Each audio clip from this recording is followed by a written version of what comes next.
When an arrogant cop storms into a courtroom and aims a gun at a calm, distinguished black man, he thinks he's dealing with just another suspect. But he has no idea the man is the judge. What unfolds next, caught on hidden camera, shatters the courtroom and the nation. This powerful, real-feeling story will leave you questioning authority, injustice, and what respect truly looks like when titles are stripped away. Stay until the shocking ending. Justice has never felt so raw. Don't forget to like, subscribe, and hit that bell for more real-life inspired stories that reveal hidden truths and untold courage. It was a humid Monday morning in Atlanta, Georgia. Inside courtroom 3B, the air was thick not only with heat, but with tension. The defendant, Marcus Ellison, a 17-year-old black teenager, sat in his wrinkled dress shirt, trembling slightly as he waited for his arraignment. Charged with resisting arrest and assaulting a police officer, a claim he adamantly denied. Marcus looked like a boy shoved into the frame of a man far too soon. The courtroom was already buzzing with murmurs when the door opened quietly from behind the bench. A tall, elegant black man in his mid-50s entered. Wearing a long black robe and wire-rimmed glasses, he carried himself with dignity, but also something harder to define. Like he'd stared down storms and come out stronger. His name, Judge Charles M. Benton. But Ben wasn't just a judge. He was one of the most respected legal minds in the South. Former law professor at Emory, federal prosecutor, and a man known to be absolutely fair, but also unflinching. His name commanded authority. But today, he would be stripped of that authority, at least temporarily, by someone too arrogant to know better. Unbeknownst to everyone in the courtroom, a hidden camera, part of a pilot program for internal security auditing, was embedded discreetly behind the central wall clock. It would become the eye that saw everything no one else dared to say. Just as Judge Benton sat down, the courtroom doors burst open. Officer Travis Cole, a stocky white cop in tactical gear, stomped in with his hand already on his holster. "Your Honor," he said loudly, "before we begin, I'd like to request this man be held without bail. He's dangerous." Judge Benton looked up unmoved. "Officer, approach the bench appropriately and lower your tone. This is a courtroom, not a barracks." But Cole didn't move closer. Instead, he glared directly at Marcus. "He assaulted me," Cole snarled. "Put a bruise on my neck. You don't want him walking free." Judge Benton adjusted his glasses. "Is there body cam footage of the incident?" "I said he assaulted me," Cole repeated louder, ignoring the question. The judge tilted his head. "That's not how evidence works." Cole took a step forward, frustration boiling. And then he said it, the words that would unravel a facade.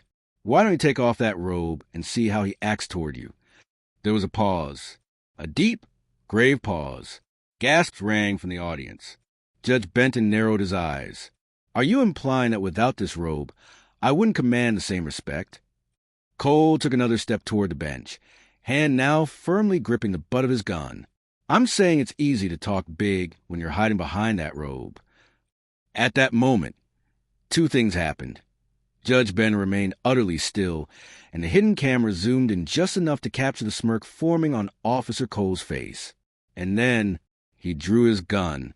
A scream echoed through the courtroom. Lawyers ducked. The bailiff yelled, "Gun!" And Marcus dropped to the floor with his hands over his head. But Judge Benton, he didn't flinch. He stood slowly, his black robe flowing behind him like a shadow. "You just made the biggest mistake of your career," he said, calmly but thunderously. "Put your hands where I can see them." Cole barked, waving the gun. Judge Benton did not comply. "Do you know who I am?" "You're just another black man playing dress-up." Cole spat. The room fell into complete silence. But the hidden camera didn't blink. It kept rolling. Then the courtroom doors opened once again. A tall black woman in a blazer rushed in. "I'm Assistant U.S. Attorney Marissa Knox," she declared. "Put the weapon down, Officer Cole." Cole whipped around, startled, but still held his aim. "Do it, or you're going to be in federal custody within the hour."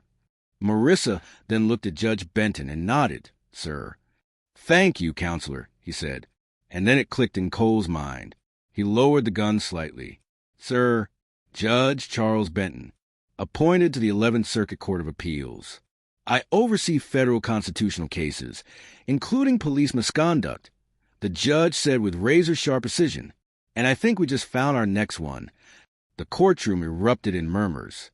Officer Cole's hand shook, but it wasn't over, because Judge Benton gestured toward the hidden camera behind the wall. That camera, he said, is part of the Department of Justice program on judicial threats. Every word, every gesture, every racial slur, it caught it all. Cole froze. I believe the FBI will be taking over from here, Judge Benton said. Bailiff disarmed the officer. Cole tried to resist, but with 2 court officers and Marissa at his back, he didn't get far. As he was handcuffed, Benton leaned slightly and said, I hope you enjoy watching the footage of your own downfall. It's enlightening. By the next day, the footage had been leaked. National networks aired it with the headline, Hidden Courtroom Camera Captures Cop Pulling Gun on Federal Judge, Sparks Outrage. Social media exploded. Millions watched as a cop, blinded by racism and arrogance, aimed a weapon at a sitting black judge without knowing who he was. The footage showed Marcus ducking for cover, his innocence cemented in public perception. The charges against him were dropped within 24 hours. The entire case was reopened with the Department of Justice now investigating the police department's conduct. Protests reignited in Atlanta and beyond, not just because of the gun, but because of the attitude, the assumption that a black man in authority must have earned it unfairly, that behind every badge, robe, or title, black excellence must still prove itself. But it also sparked something else, reverence. Judge Benton was invited to speak at law schools across the country. He opened each speech the same way. They didn't see a judge.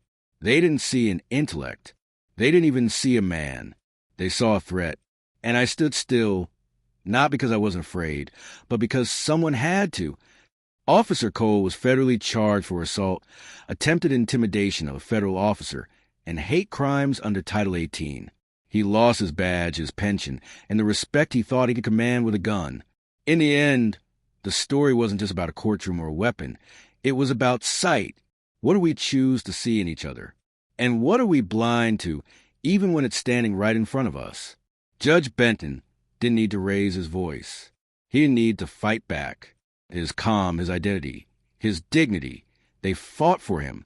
And thanks to that hidden camera, so did the truth.